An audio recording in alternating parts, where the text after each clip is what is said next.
कावड़ियों की सेवा, अखिलेश को लगे दिखावा।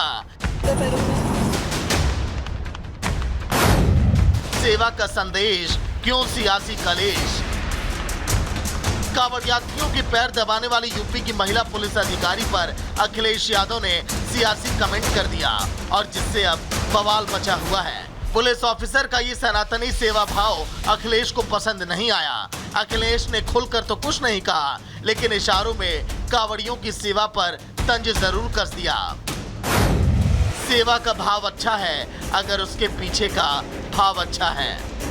यूपी पुलिस में डीएसपी ऋषिका सिंह की ड्यूटी लगी हुई थी। ड्यूटी के बीच थकी हारी महिला कावड़ यात्रियों को देखकर वे अपनी श्रद्धा को रोक नहीं सकी। उन्होंने कावड़ यात्रियों के पैर दबाए, जिस पर अब सपा कांग्रेस समेत तमाम दलों की पेट में अब दर्द होने लगा है। विपक्ष की तुष्टीकरण की राजनीति को ऋषिका सिंह ने करारा जवाब भी दे दिया।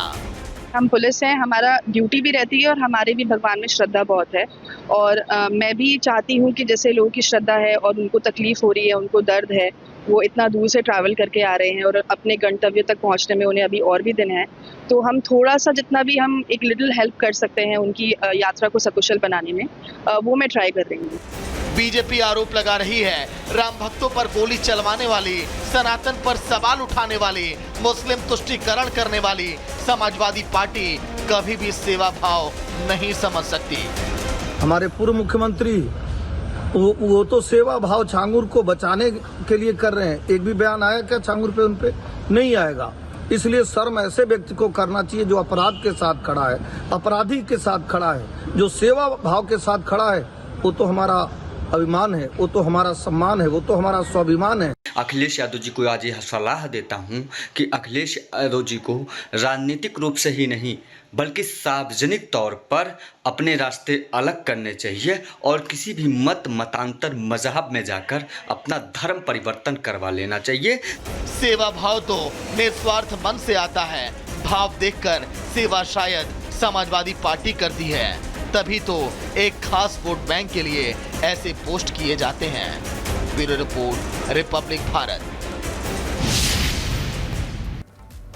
तो धर्मांतरण के सरगना छांगुर के काले साम्राज्य को लेकर एक एक तस्वीर हम आप तक पहुंचा रहे हैं, लेकिन लगातार इस मामले में जो नए नए खुलासे हो रहे हैं वो वाकई चौंका देने वाले हैं। अब एक और खुलासा इसी कड़ी में हुआ है कि छांगुर का देश भर के तमाम बैंक अकाउंट्स में ही पैसे जो है उसका ट्रांजैक्शन नहीं होता था, बल्कि विदेशी बैंक अकाउंट में भी छांगुर के नाम के अकाउंट्स थे। रिपोर्ट आपको दिखाएंगे।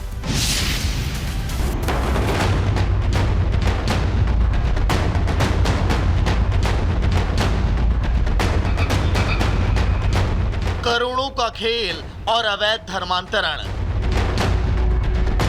छांगुर का निकला स्विट्जरलैंड कनेक्शन। छांगुर के काले साम्राज्य की जांच जैसे जैसे आगे बढ़ रही है, सामने आ रहे वो राज जो छांगुर, नीतू और नवीन ने अपने जहन में छुपा रखे हैं। ईडी की जांच में सामने आया है कि छांगुर का सीधा कनेक्शन स्विट्जरलैंड से है, जहां उसके करीबी सहयोगियों के नाम पर कई बैंक अकाउंट खोले गए थे। नीतू के नाम पर बैंक अकाउंट का खुलासा, धर्मांतरण के नाम पर शारजाह, यूएई और दुबई के अलावा भारत में इकट्ठा किए गए करोड़ों रुपए स्विट्जरलैंड भेजे गए। छांगुर ने नीतू और नवीन के अलावा अन्य करीबियों के नाम पर दर्जनों शेल कंपनियों के नाम पर बैंक खाते, इन्हीं बैंक अकाउंट के जरिए करोड़ों रुपए स्विट्जरलैंड में ट्रांसफर किया गया। स्विट्जरलैंड में मौजूद छांगुर बाबा की संपत्ति और बैंक अकाउंट की डिटेल्स खंगालने में ईडी जुट गई है। स्विट्जरलैंड कनेक्शन से जुड़े कई दस्तावेज ईडी के पास मौजूद है। अब तक 22 बैंक खातों में 60 करोड़ की मनी लॉन्ड्रिंग के सबूत अब सामने आ चुके हैं और 40 करोड़ की 10 संपत्तियों के दस्तावेज मिले हैं। छांगुर के राइट हैंड नीतू और नवीन के इंटरनेशनल कनेक्शन का खुलासा हुआ। नवीन और नीतू के पासपोर्ट समेत कई दूसरे दस्तावेज भी अब सामने आ चुके हैं।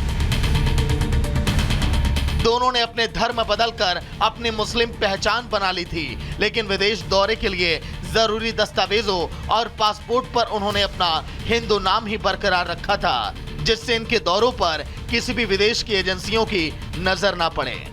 सवाल यह है कि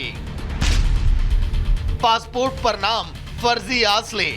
सवाल यह भी कि नीतू नवीन की शादी कब हुई, नीतू के तमिलनाडु का पता क्या है, नीतू के परिवार में कौन कौन है, क्या नीतू ने दूसरे नाम से भी पासपोर्ट बनवाया है, धर्मांतरण गैंग को फंडिंग कहां से होती है। एजेंसियां जांच कर रही हैं कि छांगुर के संपर्क में नीतू नवीन आए या फिर नीतू और नवीन के संपर्क में छांगुर आया, या इन दोनों का संपर्क कराने वाला मास्टरमाइंड कोई और है जिसके इशारे पर भारत विरोधी साजिश ये रची जा रही थी। Bureau report, Republic Bharat. तो चलिए गुड मॉर्निंग भारत में आगे बढ़ेंगे और बात उन अनियमितताओं की करेंगे जिन अनियमितताओं के चलते तमाम राज्य ऐसे हैं जहां पर बाढ़ के बाद बारिश और वाटर लॉगिंग जैसी तमाम तस्वीरें सामने आई, फिर वो राजस्थान हो, मध्य प्रदेश हो, उत्तर प्रदेश हो या फिर उत्तराखंड। रिपोर्ट आपको दिखाएंगे।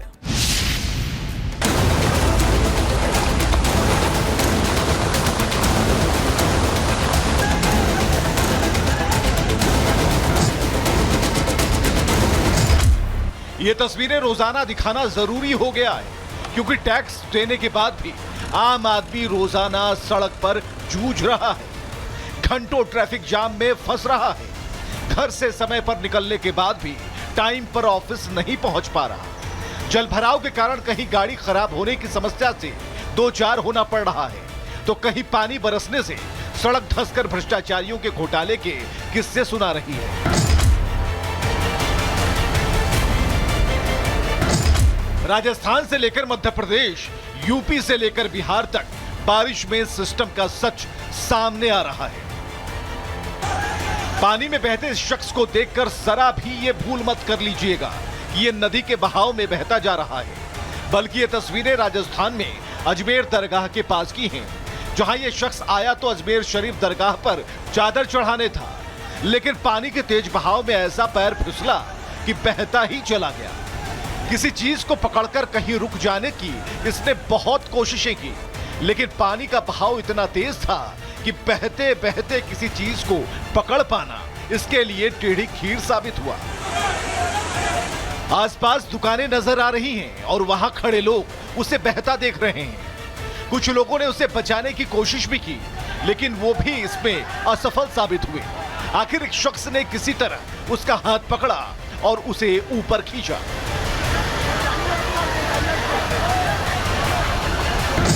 अजमेर में हालात किसी एक जगह के नहीं बल्कि लगातार बारिश होने से जगह जगह बाढ़ जैसे हालात बन गए हैं। मकानों, दुकानों से लेकर हर जगह पानी भरा है। यही तस्वीरें तो प्रशासन पर सवाल खड़े करती हैं कि आखिर मानसून आने से पहले क्या काम किया गया, क्यों नहीं ड्रेनेज सिस्टम को दुरुस्त किया गया।